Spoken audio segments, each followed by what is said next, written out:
What is going on, everybody? Welcome back to a brand new video. You can tell by the title already that we are doing My Boys Season 5, Episode 3 review.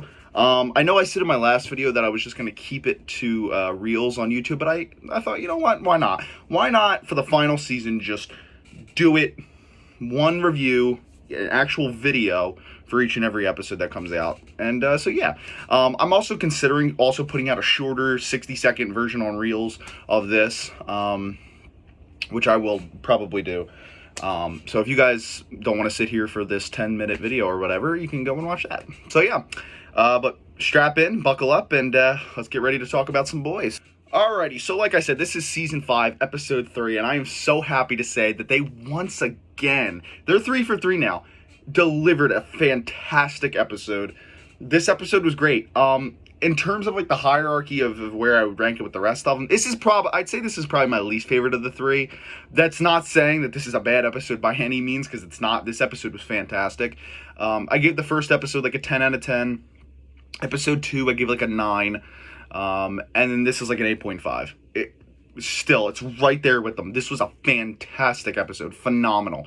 The main kind of, I guess, idea of this episode really revolves around fathers, and you know, it's kind of very, very father and son based. You know, you have the relationship between Homelander and his father, Soldier Boy. You have the relationship between Butcher and his stepson Ryan. You have the relationship between Ryan and Homelander. It's very father-son. The relationship between, even though one of them's dead, Maverick and his father Translucent. It's very father based episode. You know, talks about his father with why am I forgetting his fucking name? Giancarlo Esposito's character. I don't know why I'm blanking on his name. Stan Edgar. Don't know why I was forgetting his name. So it's a very, like I said, father-based episode, which I thought was interesting. It really deals with fathers and fatherhood, and I like that about this episode. But this episode mainly focuses on the boys, you know, minus Butcher. It's it's Huey, it's Starlight, it's Kimiko, it's Frenchie. It's, you know, those boys, and it focuses on them. Basically, they're being hunted by Black Noir, the Deep, and the Mind Popper, not Newman, the other one, who can literally just go like that and everybody explodes. The bitch from Season 2, and then she was in Season 4, the bald-headed chick, the 11 ripoff. That's what I always call her. So she's there too, and then they're hunting down the core members of the boys, and they've met up with Stan Edgar and Zoe, Victoria Newman's daughter. It was great to see them return again. And of course, in typical Stan Edgar fashion, he betrays them. He has his overall bigger plan, which is to retake over Vought at the end of this, and I'm willing to bet that'll happen. But yeah, it was so cool to see that. We have still Noir, who's still not talking at all. I didn't really mention this in the other videos, but I really do think he's going to be a clone of Homelander, kind of like what they did in the comics. And then, honestly, I personally hope they don't go that route, just because I don't want to see a one-to-one comic adaptation on screen when it comes to the story. I want to be surprised. I want changes. I want stuff to be different. And they've done a fantastic job at changing stuff from the comics since the boys have started. So if they spent the entire time making drastic changes from the comic just to have the finale be a one-to-one recreation of the comic, I would be very disappointed. But yeah, if Black Noir does end up being a clone of Homelander, I hope he gets revealed in like the 6th or 7th episode and they take him out. I don't want him to be kind of the final, oh, it's a surprise, look who else is in the mix, because the racket as to who is going to fight Homelander and kill Homelander is already so large. You have Butcher, you have Ryan, you have the Diseased, you have Marie Moreau, you have Soldier Boy, you have all these different characters who could maybe step up to defeat Homelander. And it's like, we don't need another one to throw into the mix, but it kind of seems like that's what they're doing here. But I hope that's not the case. But yeah, this episode was fantastic, man. It was action-packed, but it was also so deep, you know. Obviously, again, the main kind of juice of the episode was them in the bunker with Stan Edgar, like I said. Those 3 show up, and they have to fight them, and then Maverick. You know, we get to see a little bit of more redemption for Huey, where he kind of tries to make amends with Maverick. Obviously, he killed Maverick's father, Translucent. So that was cool to see, fucking Starlight fucking snaps again, the Mind Popper's head. That was cool. That was like whoa, where the hell did that come from? Obviously, she takes off at the end. She's like, she was too worried. She thought Huey was killed. She can't handle it. She's like, I'm better off alone, and she flies away.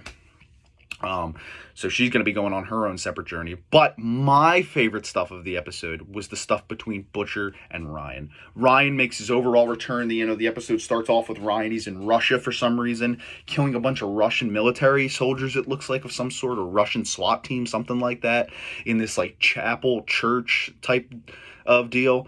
And he's like, no, and he says, nobody can know I was here.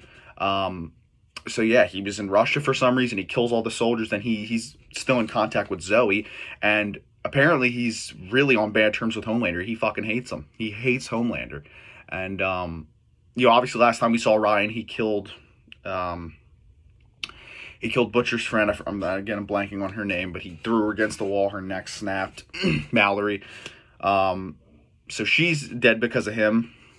But that Butcher and him have two great conversations. It's one right outside of the bunker in the snow, where he's like, "You feel big and strong. You snapped some old lady's neck," and he's like, "You were fucked up for that, Ryan. That was a dick move."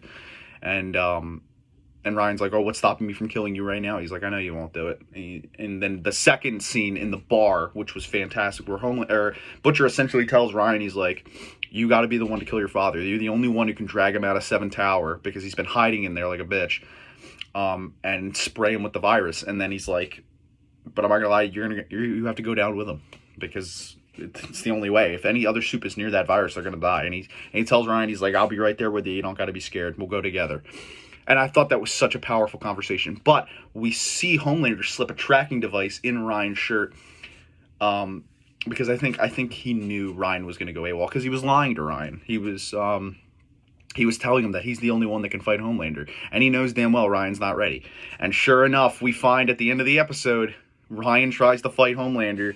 He gets a couple good hits in, but Homelander fucking kicks the shit out of him. And that scene where Homelander's punching, kind of reminiscent to Invincible or like Hawk in Cobra Kai, where we just see him punch and punch and punch. And we've been wondering for 4 or 5 months since the first trailer came out, who the hell is he punching?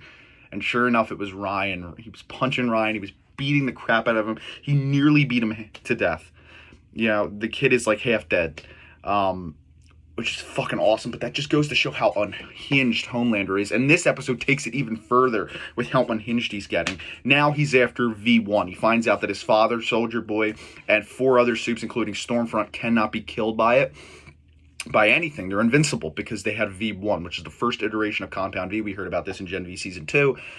So now he's on the hunt for it, and he's just completely losing his mind. He's seeing like Madeline Stillwell come out of the sky, and she's like telling him all this shit like he's meant to be, and like he's the true god, and he's like literally completely lost his mind. He's coming completely unhinged.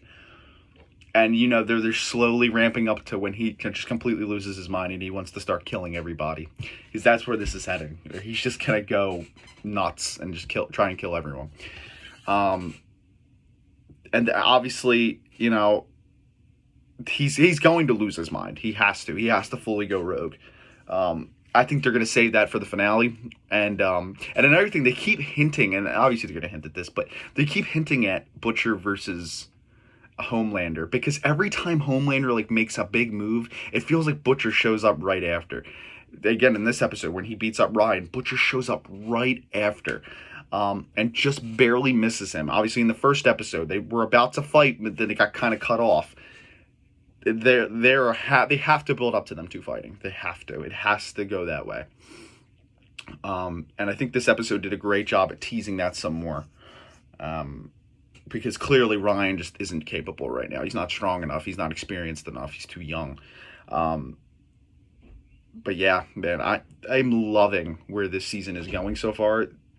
They are doing a phenomenal job at building up this finale. This is again.